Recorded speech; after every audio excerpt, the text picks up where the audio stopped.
Christmas Eve with my 6-year-old son was one of the most memorable nights of my entire life.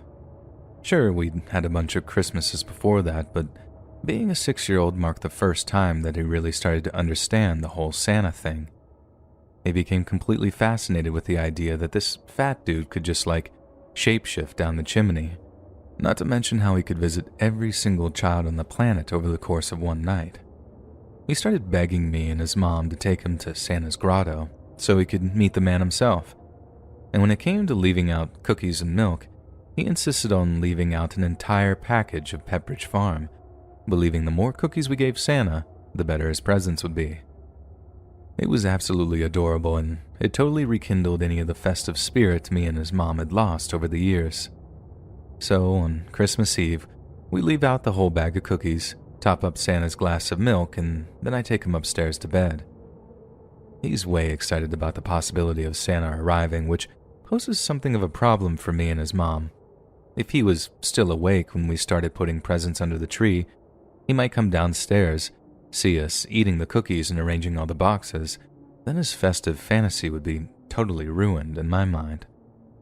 We agreed that was totally unacceptable, so we waited until 1 a.m. when he was completely out for the count, before we dressed the scene like Santa had visited, even including a little note thanking our son for all the cookies, saying he was the most generous little boy he'd ever had the pleasure of delivering to. We were so stoked to see his reaction in the morning, so much so that even we had trouble sleeping that night. But just like our son, the adrenaline subsided eventually and we both drifted off to sleep. The next thing I remember, my son is standing by my bed, shaking me awake and whispering, "Dad, wake up, wake up." I can see the little glow in the dark hands of the clock on my bedside table, and they're telling me it's just before 5 a.m. So as much as it was obscenely early in my mind, I knew I had to get up if I wanted to see his face when he opened his presents. All this is going through my head, and I'm just about getting ready to slip out from under the warmth of the covers when my son says, Dad, Santa's downstairs." My first move is to look over to my wife's side of the bed, but instead of being downstairs like I thought she might be, she's lying there asleep next to me. I'm instantly struck by this uh-oh moment, thinking that if my son had just heard someone downstairs, actually heard someone, it obviously sure wasn't Santa Claus. I remember telling my son to wait where he was as I crept towards the doorway, listening out for any sounds coming from downstairs. Believe it or not, it wasn't just his imagination. He was right. I could hear someone downstairs. By this time, his mom had woken up and she's asking what time it is, but all it took was one look from me as I reached for the little lockbox I kept my gun in, and she just knew something was wrong. She was just amazing about the whole thing too, just totally affirmed why I wanted to have children with her in the first place. She just started, "Come to Mama, come get a Christmas cuddle," and all this other stuff, just completely distracting our son despite him insisting he wanted to go meet Santa. I closed the door behind me, crept towards the staircase, then felt my heart pounding as I started to descend. As soon as I saw the two people crouched down by our tree, I raised my pistol and just growled, "Get out of my house." As soon as they heard me, they just bolted back out the window they'd pried open to get the presents under our tree. I thank God they didn't put up any resistance, that they didn't even say anything before they just jumped out the window. I know of many other confrontations like that where the homeowner came out way worse, and I thank God every single day that I didn't end up as one of them. To me and my partner, it was nothing short of a miracle that the only casualty of that morning was our son's hurt feelings. He was furious that I hadn't let him meet Santa Claus, and no matter how much we tried to explain that Santa was busy and that he couldn't stop to talk, our son cried and cried, all up until we showed him the special note that Santa wrote for him. And that really did the trick, especially once I improvised the idea that Santa had written the note because he was so grateful, even though he was super busy. Now, me and my partner are still wondering how we're going to tell him about that once he's older. We know it'll be something we'll be able to smile about. I mean, no one got hurt, thank God, and I know it'll be funny to see his reaction to the truth, but in that moment, it was just about one of the most terrifying occurrences of my entire life.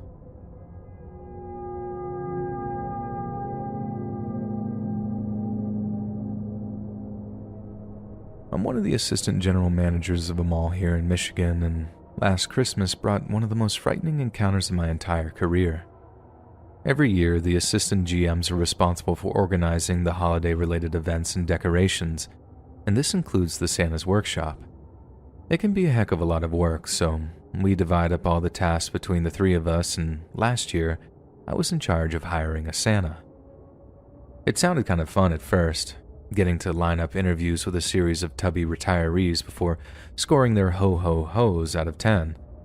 So, I posted a few advertisements on some job sites, then waited for the replies to roll in. The response to my ad wasn't exactly overwhelming, but you can't exactly blame people for not wanting to do something like that.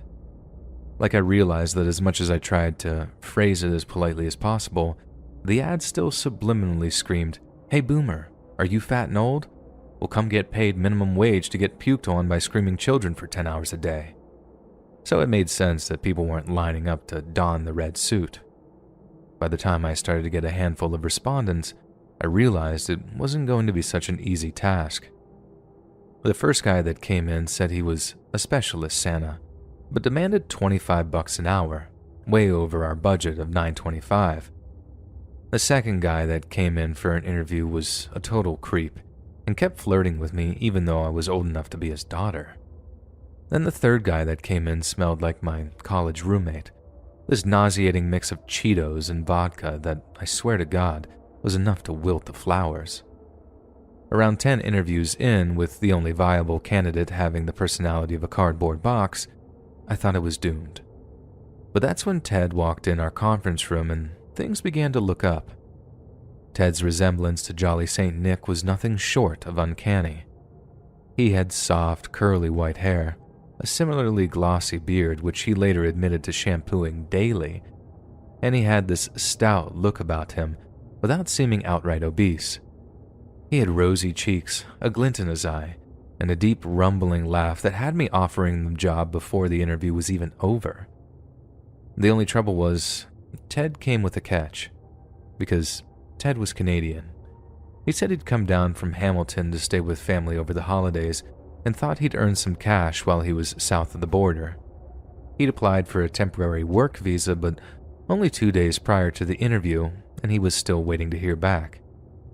However, Ted told me he'd be happy to pass along the permit details once he got them, and he didn't mind working for free for a while, as long as we got all squared away at the end of his stay.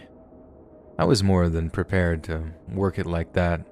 He didn't object to the low wage, something I had zero control of, by the way, and he seemed to relish the whole Santa look, mainly to make his grandkids happy while he was staying over. Basically, Ted was perfect, the answer to my prayers. I told Ted that aside from a few formalities, he'd pretty much gotten the job and I'd be calling him ASAP to give him his start date and orientation. As you can guess, one of these formalities is a background check, but it's one an outsourced company performs for us. We just pass on the person's name and social security number and bingo, they tell us if they're an ex-con or whatever. It worked exactly the same way for Canada, only it's called a social insurance number up there or something. The company could just contact the Canadian police and get the results just as fast. A few days later, I get a call back saying they had no record of a Ted having committed any crimes, but not to continue his application. You see, there was a Ted in Canada with the exact same last name, several in fact, but none of the SIN numbers were a match. That was the first suspicious thing about Ted, and although it wasn't a total deal breaker, the company could check if he had it changed in the last 10 years or so. It was what set me on the road to finding out the truth. So, while I was waiting to hear back from HR, I was on break one day, sitting in the office, and I decided to do a little digging. I felt like I was maybe overthinking things a little, that maybe all the stress and lack of sleep was making me paranoid or something.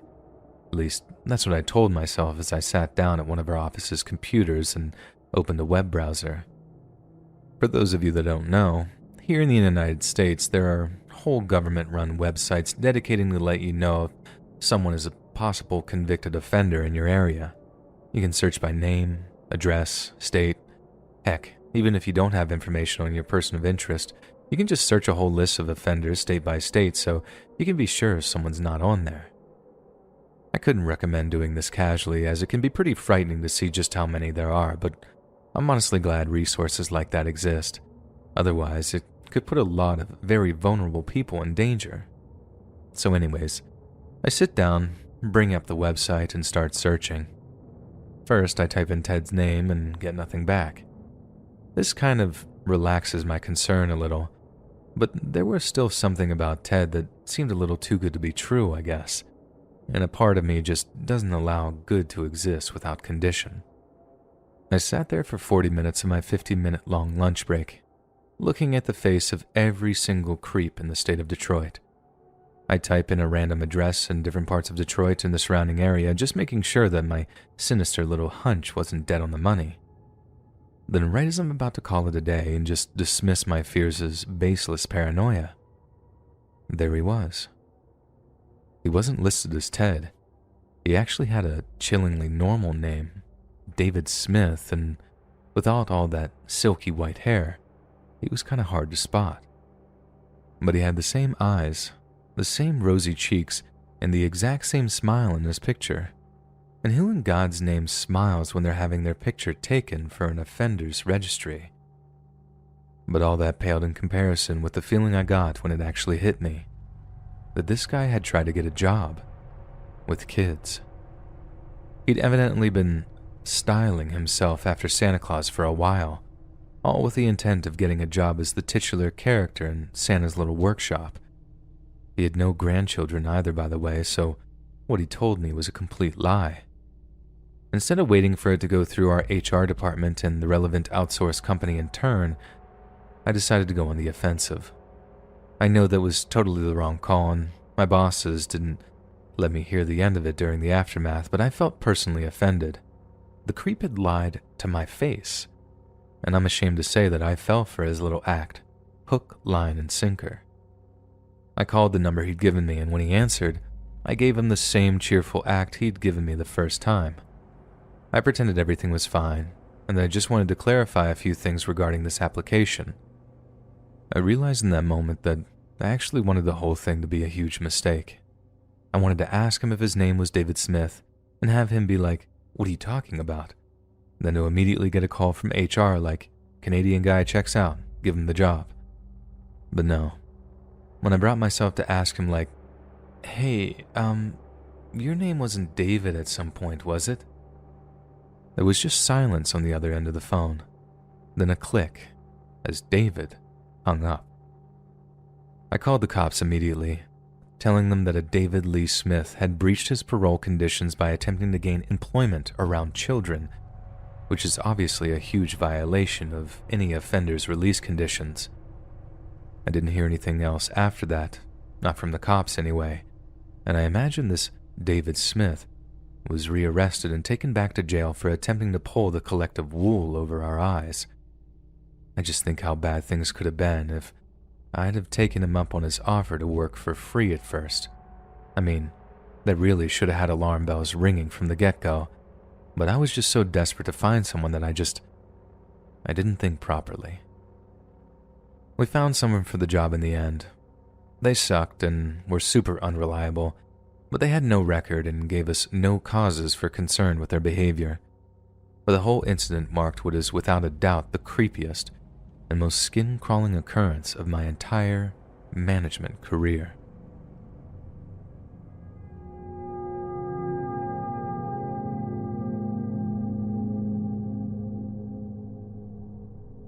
When I was 7 years old, my parents offered me a very unusual Christmas present. We were moving into a new house across the country, right around the holidays, and I remember my parents sitting me down and basically asking, if you could choose any other name in the world to call yourself, what would it be? I thought about it for a second, then decided that the coolest first name I'd ever heard was Dexter. No, not because of the fictional serial killer, more because of the old Cartoon Network show called Dexter's Lab, which centered around the coolest kid scientist in the history of TV. Mom and Dad asked me to really think about it, because I was going to have to use my new name forever and ever. But my heart was set on Dexter's, so that was that. From then on, my parents referred to me only as Dexter and not by my old name, which was Anthony. It made for an easy transition, and since we were in a new place, people didn't know us by anything else, and it just so happened that our family had a second name too. That would have all been much harder back in Providence, but I was still kind of curious as to why we'd moved and changed our names. It's like a Christmas present to ourselves, my mom said. New beginnings can be a gift. And I suppose she was right. I was much happier in our new home, and soon the weirdest Christmas ever was just a speck in the rearview mirror, so to speak. It all started in such a weird way, too. Something I didn't understand at all until many years later.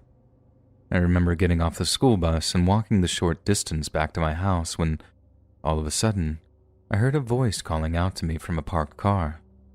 They were like, Hey kid, you're Tommy's kid, right?"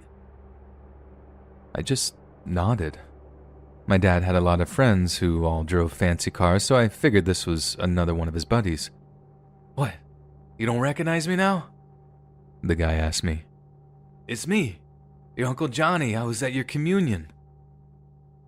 I just stared at him nervously, wanting to get inside to get warm, but knowing it would be rude to just walk away. Okay, you're still young, but look, I need you to do me a little favor," the guy continued. "I got a Christmas present for your pops here. Make sure he gets it." The guy then produced what looked like a shoebox. Pretty expensive looking thing too. I remember wanting to open it to see what was inside, but the guy was quick to cut me off, telling me not to look inside, that it was a surprise for my father. "You don't want to ruin the surprise, do you?" the guy asked, and I responded by shaking my head. "There's a good kid. Now run along and make sure you give it to your father. And remember, no peeking, okay?" I was considerably less nervous by that point. I mean, if he had a present for my dad, he had to be a good guy. So I just did as I was told. Took the box into the house, then waited for my dad to get home from work. When he arrived home, I rushed to give him the shoebox. I remember it feeling like it was sort of a gift from me, too. Like if I was delivering it, I was sharing in some of that joy. But when I walked up to him and offered him the box, saying it was from Uncle Johnny, he just said, "Who?" I repeated that it was from an Uncle Johnny, and Dad still had that puzzled look on his face as he took the box from me, took off the lid, and rustled around the papers inside to see what it contained. Then suddenly, he froze, and I remember watching the color drain from his face like it was yesterday. He slammed the lid back on the box, and when I asked what was in there, Dad just told me to go up to my room. Then as I was walking up the stairs, he started calling out for my mom. And that's how this weird Christmas started. The next morning, Mom and Dad were piling suitcases into our car while telling me and my sister that we were going to spend the holidays in the countryside because the snow would be better.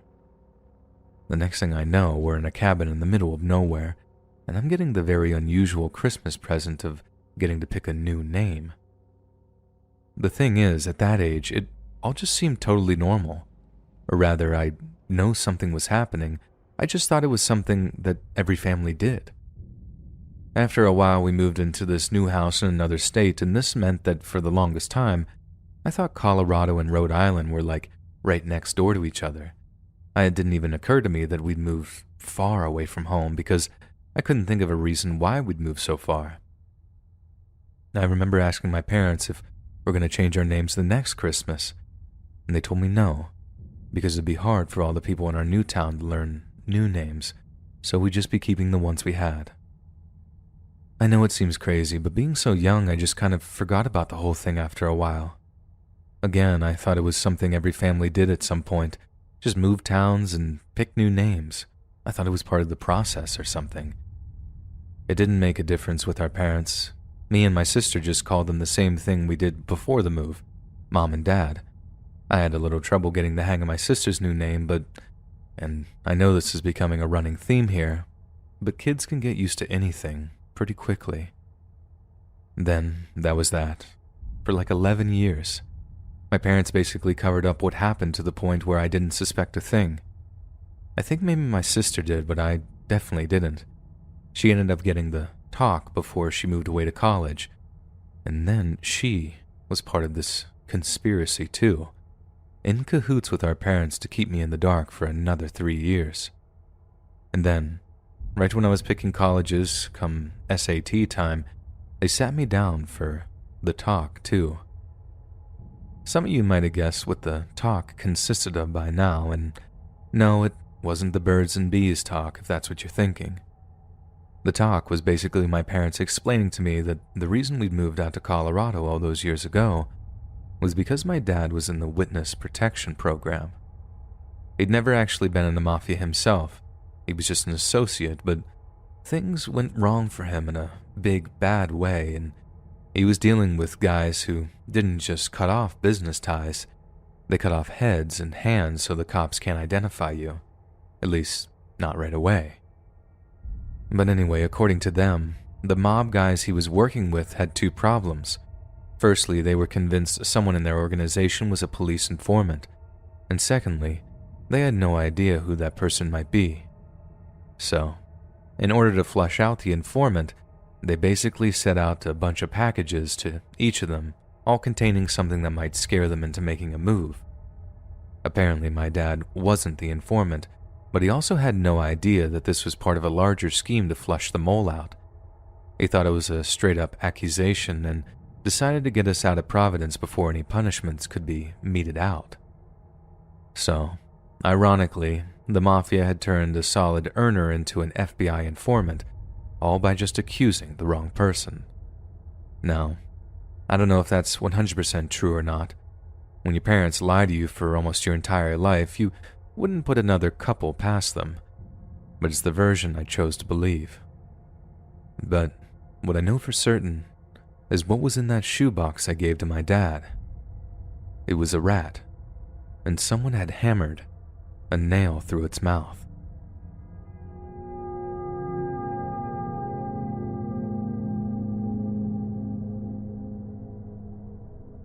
For most of my life, my mom and dad insisted on buying a real pine tree to serve as the centerpiece of our Christmas decorations. I can understand why they'd pay the extra money for a real one. They really are stunning when they're decorated. It's even worth having to clean up 1,000,000 dead pine needles come to New Year. But there's another reason why they put up the bother with each year, and it's all down to 6-year-old me's attempt to decorate. Around the time that I was born, my parents were almost completely broke. Dad was still finishing off his degree, and Mom had only just started her business. So, as a family does, we basically didn't have a pot to pee in. As a result, they had to buy one of these fake plastic Christmas trees for our living room. I honestly loved the thing, and I remember getting so excited about decorating it with my mom. Then one year, after seeing something on television, or maybe I saw in the book, I honestly can't remember, I decided that the Christmas tree was missing something. I remember using a chair in the kitchen to reach an out-of-reach drawer, one I knew Mom kept some scissors and twine in. I took those, then used the same chair to search a cupboard where Mom kept the little candles we'd used on my birthday cake. Then it was just a case of tying it to one of the little plastic limbs of the Christmas tree before lighting it with a so-called child-proof lighter that I'd nabbed from near the cooker. Once the little candle was burning, the tree looked perfect in my eyes, and after admiring my handiwork for a moment, I ran off to get my mom so I could show her. If she liked it, she might let me tie some more of the little birthday candles to the tree, and it'd be even prettier. I remember running up the stairs in my parents' little 2-bedroom apartment shouting, "Mummy, Mummy, come and look what I've done." She appeared from a room. I grabbed her hand and I started tugging her in the direction of the stairs, all the while repeating that I had something to show her. I remember feeling so proud of myself. I'd definitely seen a Christmas tree somewhere with little candles on it, probably fake electric lights now that I think about it. But it'd look marvelous, and I hoped my mom would agree that my efforts had replicated that sense of festiveness that I'd felt too, even at such a young age. We smelled the burning plastic before we even got to the living room. It's weird how, even though I didn't really know what I was smelling at the time, I knew it was bad. Maybe it's some deeply woven strand of genetic memory in us that means we're pre-programmed to know that burning smells mean bad news. Or maybe I'm overthinking it. Either way, the sight that greeted us as we rounded the threshold had my mom letting out a long, high-pitched scream. Almost the entire tree had gone up in flames, and in the time it took for my mom to reach down and grab me up in her arms, the whole thing had become a raging fireball that billowed black smoke. Whatever cheap substance the manufacturers had used for the fake foliage turned out to be highly flammable. Mom's first thought was to just get me out of the flat that we were living in. Then, when she ran out into the hallway to put me down, she grabbed the fire extinguisher mounted on the wall before running back inside to deal with the blaze. I was definitely old enough to know what a fire extinguisher was, all thanks to school fire drills, but I had it in my head that if my mom had grabbed one, everything was going to be fine. They're fire extinguishers. They extinguish fire. Point, squirt, fire gone, I thought. I had no idea how terrifyingly quickly plastic-based fires can spread, thanks to all the melting and burning material. They also burn really hot too for some reason, which makes the fire even more likely to spread. So it was with utter confusion and horror that I saw my mom re-emerge from our apartment, phone to her ear as she banged on her neighbors' doors. I was in floods of tears by that point, knowing full well that it was all my fault. And by the time my mom saw the fire alarm, broke the glass, and the thing started blaring, I just lost it entirely. What unfolded was a night sat outside, watching as a crew of firemen tried to put out what remained of our apartment building. I had completely ruined Christmas for like a bunch of different families, and to this day, I can remember how soul-crushingly terrible that felt. I mean, that's after the prospect of me having possibly literally killed people had passed, and until the firefighters could assure my mom that everyone in the apartment building, pets included, had been safely evacuated, and I was just in bits. I thought the punishment for my silly little decorating attempt would be somewhere between a lifetime cherry aid ban and life in prison. I'd ruined Christmas for Christ's sake, and sure there was no greater sin than that. But no punishment came. We just moved into a hotel for a few days, went to a relative's place for Christmas dinner as we planned to, then in the new year, my parents got looking for a new place for us to live. Then here's where the weird silver lining comes in. This was back at a time when the property ladder wasn't a complete and utter mess, and my parents actually bought their flat as an investment to later buy a house, hence why they were so skint at first. Now, unbeknownst to my mom, my dad had been paying into a little home insurance fund, him being the bigger worrier of the two. Then when it came to collecting on the money, both of them agreed to just tell the investigator that it had been a faulty set of Christmas lights, since the flat had been gutted by the fire, and there was plenty of melted plastic around the tree itself. The claims adjuster was told by the fire service that it probably was just an electrical fault. Alright, a casual bit of insurance fraud was committed. Why do you think I'd been sparse on geographical details? But the point being, the insurance company paid out big, allowing my parents to get onto the property ladder to buy the house that I'd spent the rest of my childhood and teenage years in. I only got all the details of this years later for obvious reasons, but you can probably imagine my amusement at how one of the scariest moments of my childhood ended up being nothing short of a blessing in disguise. That doesn't stop how it affected me though, and to this day, just the sight of an open fire is enough to cause the memories of that Christmas to come flooding back. The year when utter disaster turned out to be something of a miracle.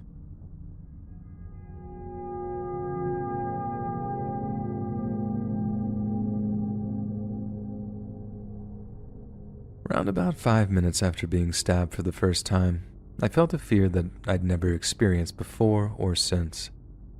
It was around the holidays, Christmas to be specific, and I was just walking back to my apartment minding my own business when some guy comes up, yells at me, and punches me in the face.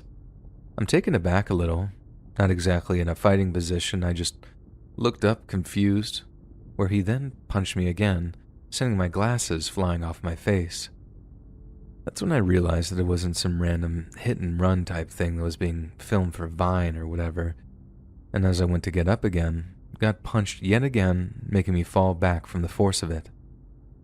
Nothing hurt, like I wasn't in any pain at all, so once I got into a position where I could defend myself, I told him to stick it where the sun don't shine before I just knocked him out, or something like that, and he looked at me completely stunned and left. Moments later, I hear a cry, and it turns out to be the girl in the apartment above me. She sees me, rushes over and screams at the guy as he's walking away, and she then tries dragging me inside, but I refused.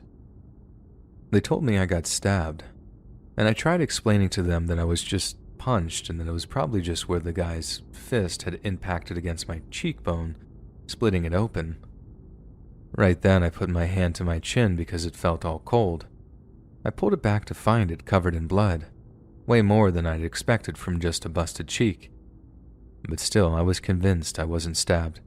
They had to make me look in a mirror where I would then see my entire cheek was ripped open. Yup, almost the entire right side of my cheek is just completely sliced. Sounds painful, right? Well, you'd be surprised because luckily, he tore my nerves and in combination with the adrenaline, I felt nothing at all. But then, someone was looking at my glasses and the situation looked like it had the best outcome.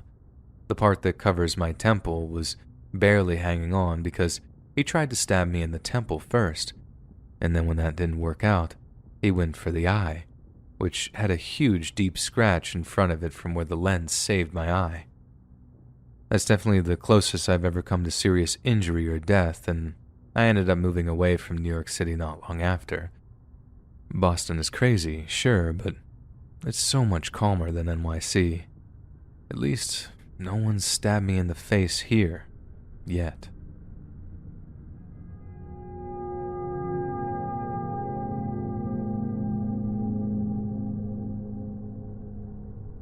It was just before Christmas of 2005, 3 weeks shy of my 50th birthday.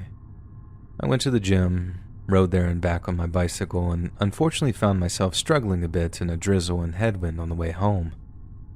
Got home, wife leaves for the movies with her sister, and my post-workout meal consists of snacking on some leftover chicken. But right as I'm stuffing my face, I noticed this dull, unusual pain in my chest. Felt like indigestion, and since I suddenly wasn't hungry anymore, I figured that's exactly what it was. Yet within a few minutes, the pain got more intense and spread through my upper chest, and I know enough from movies and TV shows that when your left arm goes numb and you get those sharp chest pains, you're in a lot of trouble. First, I called 911. After that, I called my wife. EMTs were at my house in a few moments, and they got me on the sofa and began working on me. I began to feel very tired, like I wanted to close my eyes and sleep, but the EMT kept telling me to stay awake. I closed my eyes for what I thought was a moment. I just couldn't help it. And the next thing I know, I was on the floor, and an EMT was kneeling alongside me with the defib paddles in his hands.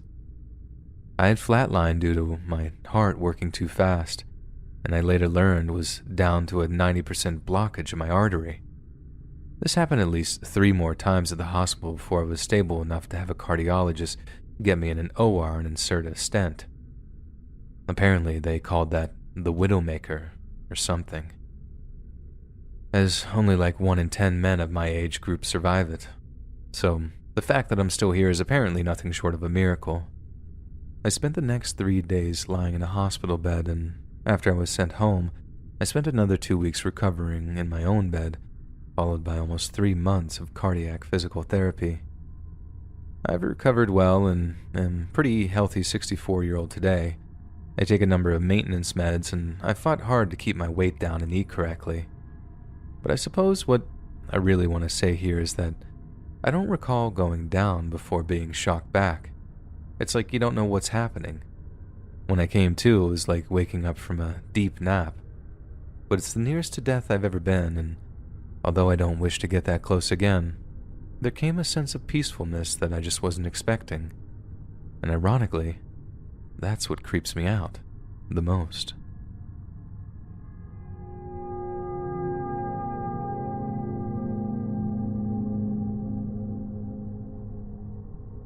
When I was a kid, I witnessed a neighbor murder his wife on Christmas Eve. I was still at that age where I actually believed in Santa, so when my mom and dad put me to bed, I stayed up and stared out the window, hoping to catch a glimpse of him landing on the rooftops in our neighborhood. It didn't take long before I realized that I could see into my neighbor's bedroom. It was dark, and all I could see was the shape of a sleeping person, covered in a duvet, lit up by the light of a nearby TV.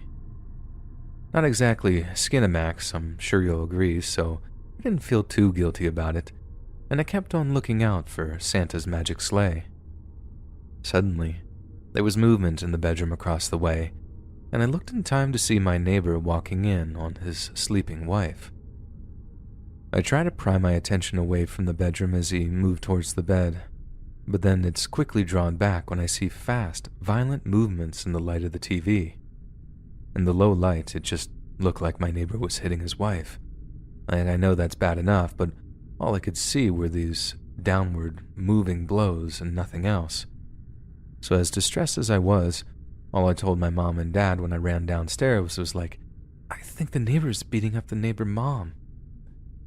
My dad just bolts upstairs, figuring I'd seen something from my bedroom window. He went up to check it out, but by that time, someone had drawn the curtains. My dad asked me if I hadn't just had a bad dream, but I swore to him that I'd been awake and on the lookout for Santa. I then repeated everything I'd seen in exact detail, and by that time, Mom was listening too. When I finished, Dad and Mom gave each other a look. You know, one of those mom and dad concerned looks that's like an entire conversation within a silent word spoken. Then, my dad kneels down and asks me something. "Buddy, are you sure that's what you saw? Because we could get in a lot of trouble if that's not true." But again, I'm not totally insistent that I saw what I saw. And I didn't find out what happened immediately after that until quite a while later, but as I was actually drifting off to sleep, Mom and Dad were downstairs having a very tense but quiet conversation. Dad, to his eternal shame, was insisting that I couldn't be sure, that the room had been dark, and that I might have even seen them possibly doing something that I shouldn't have, and just not understood what I was seeing. Mom, on the other hand, was steadfast in her better safe than sorry attitude, and told my dad that if he didn't call the cops, she'd take me to my aunt's place because she wouldn't be celebrating Christmas next to a wife-beating neighbor. And that was that. My dad called the cops. He said he was praying it was some kind of mistake, but given how he could just give an anonymous tip, he figured, why not? My parents then watched from their own bedroom window, which had a view of the neighbor's driveway, as the cops pulled up outside and knocked on their door. They said it was this nail-biting moment, hoping they'd hear the sound of the neighbor's wife answering the door before being all, "Oh, good evening, officers. What seems to be the problem?" That way, they could just carry on drinking eggnog and watching Jesus Christ Superstar or whatever they had on down there. But instead of that, they watched the cops knock, then knock again, all before they apparently turned on their flashlights and began circling the home. What woke me up was hearing, "Sir, come out with your hands up," and all this other cop speak when the police finally blocked off the guy's house for the eventual standoff that would unfold. Our neighbor had a gun, and he was threatening to shoot at police officers if they attempted to enter his home. The next thing I remember, my mom was rushing into my room and telling me to get dressed. The cops had knocked at our house and told us that they were evacuating the area, just as a precaution in case a shootout had commenced. Our house had that old stucco style of wall, which is apparently pretty safe, but even so, the cops weren't taking any chances. Considering that we lived in Texas at the time, the guy could have had anything in there. My parents say that when they were driving out of the area, the whole street lit up by blue and red flashing lights. They had no idea what kind of scene that they were going to come back to. This wasn't all that long after the whole Waco thing either. Well, a few years after, but fear of some repeat shootout type deal weighed on everyone's mind as news of the standoff got around town. And it ended pretty anticlimactically. The guy actually took his own life as the police were finally busting into his house. But upstairs they found the dead body of his wife, still lying in her bed, exactly where I'd seen her, stabbed more than 30 times. I hadn't been watching the guy hitting his wife. I've been watching him stab her over and over again, and all I'd done for a couple of the seconds there was just watch. Once all the info was out there, Mom and Dad tried as best they could to shield me from it, because they correctly figured that once I put two and two together and worked out what I'd seen, I'd be extremely messed up by it. And yeah, I really was. Seeing it screwed me up for a long time afterward, and I didn't grow up out of the general anxiety disorder until my early 20s. I just figured that if our neighbor could do something so terrible to someone he seemed to love, then anyone could do it. People I'd known for years, people I was otherwise warm to, they could be capable of the obscenest acts of random evil. Just because they looked normal, just because they smiled when they saw you in the driveway in the mornings, didn't mean they were a monster, hiding in plain sight.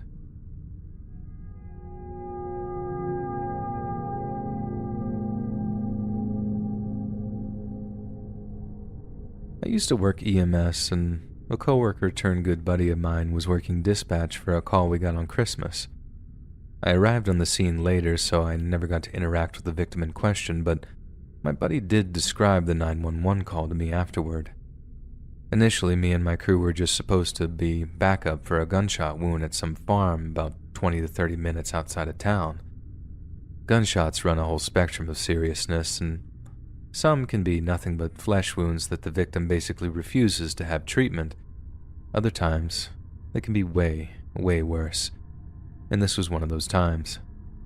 The whole thing turned out to be a father who recently lost both his parents within a month, and didn't want his family to suffer through the sense of loss either. So, completely illogically, the guy decided to kill his family to spare them the same fate. The psycho killed his wife, her mother, and their 2 kids.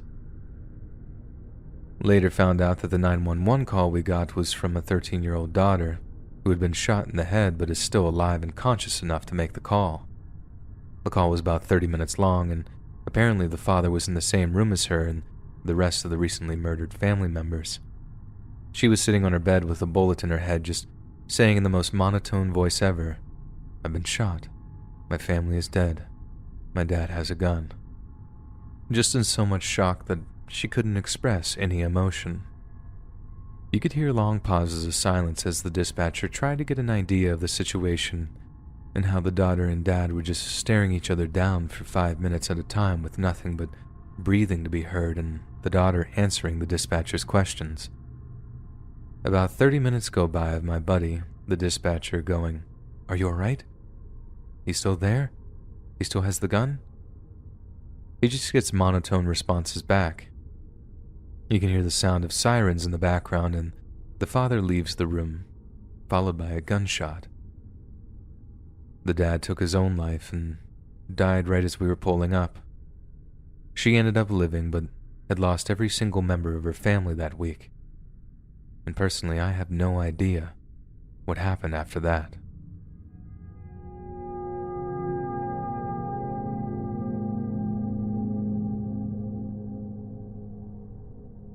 Remember when people were obsessed with those Christmas jumpers? I mean, I guess a few people still get their woolies out around the festive season, but there was a few years back when people were just obsessed with Christmas jumpers. It got to the point where it seemed like absolutely everyone who was out for a drink was wearing one, and the whole of London was basically a giant competition to see who had the best one. One night, I'm having a ciggy break at work, and I see this guy walking down the street towards me, wearing what had to be the most random Christmas jumper I'd ever seen. To be fair, it was quite dark out, and I could only see him under the orange-tinted streetlights, which obviously sent the colors off a little bit for me. But still, as he's approaching, I'm like, what in God's name is this guy wearing? and then he gets closer. He looks up at me, and before I can even say anything, he just collapses. He wasn't wearing a red and white Christmas jumper. It was a gray hoodie, and the red splotches were all stab wounds. I did what I could, and I called 999, but the guy kept passing in and out of consciousness as I was on the phone, and I honestly thought he was going to die by the time he got to the hospital. He was still conscious when the ambulance arrived, and that gave me a lot of hope that he'd be okay. But then the following day, I recognized him in a news article that said he passed away in hospital. It was horrible. Like I said, he was conscious when they were getting him in the ambulance, and I think he actually tried to thank me before they shut the doors and sped off with their lights on. I really did think he was going to be fine, and then to find out that he died as the result of some horrid little gang feud was just absolutely horrifying to me. 100% the single worst thing that's ever happened to me, and I'm not sorry that I don't live in that part of London anymore.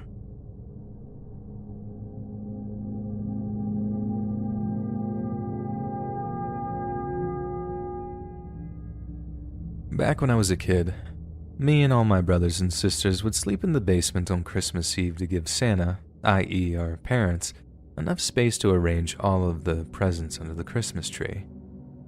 One night, I remember noticing that there was a lot of noise coming from outside on the street, but we couldn't see or anything because there was snow covering the windows. Suddenly, our mom came downstairs and told us not to come upstairs until she told us. Not long after, we heard sirens and saw police lights reflecting in the snow. But this was kind of a rough neighborhood, so it wasn't like a few emergency vehicles were going to make our ears prick up. There was a lot of commotion that we couldn't see, but we were so excited that it was Christmas Eve that we just didn't pay it any mind. Then, the next thing we know, my dad is walking down the stairs followed by none other than Santa Claus himself. We all just freaked out. I heard you had to line up for hours at the mall if you wanted to meet Santa. Then there he was, making a guest appearance at my house on Christmas Eve, his busiest time, which was definitely a high compliment indeed. We all said hi, ran up and gave him hugs, before Santa told us that his sleigh crashed in the snow outside. He was waiting for the police to show up so they could get him back in the skies again, and while they were working to get him unstuck, he had decided to come visit a few of us neighborhood kids to see how our Christmases were going. He also had a huge surprise for us. He had a present for each of us, and we were allowed to open them early. We opened them up, sang a few Christmas songs, and then when we were done, Santa said goodbye and went back to delivering toys. And it wasn't until years later that I found out what really happened that night. Santa hadn't crashed in the street outside. In reality, there had been a huge gang fight outside of our house involving knives and baseball bats. 3 people had lost their lives that night, which the EMTs were unable to save a single one of them. In the chaos that followed, an older guy from our church who happened to live down the road figured my parents might be struggling to help keep us calm with all the violence outside. So, not knowing that we were blissfully ignorant of it, he put on his Santa suit and came over once the police arrived. Santa was a hero to me as a child, but I now know that it was a kindly neighbor that was the real hero, and stuff like that is what Christmas is all about.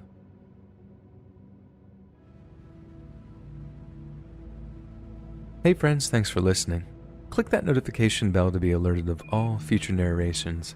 I release new videos every Monday, Wednesday, and Friday at 7 p.m. Eastern Standard Time. If you got a story, be sure to submit them to my subreddit, r/Let'sReadOfficial, and maybe even hear your story featured on the next video. And if you want to support me even more, grab early access to all future narrations and bonus content over on Patreon, or click that big join button to hear about the extra perks offered for the channel. And check out the Let's Read podcast, where you can hear all of these stories in big compilations and save huge on data, located anywhere you listen to podcasts. Links in the description below. Thanks so much, friends. And remember to be sure to leave cookies out for me.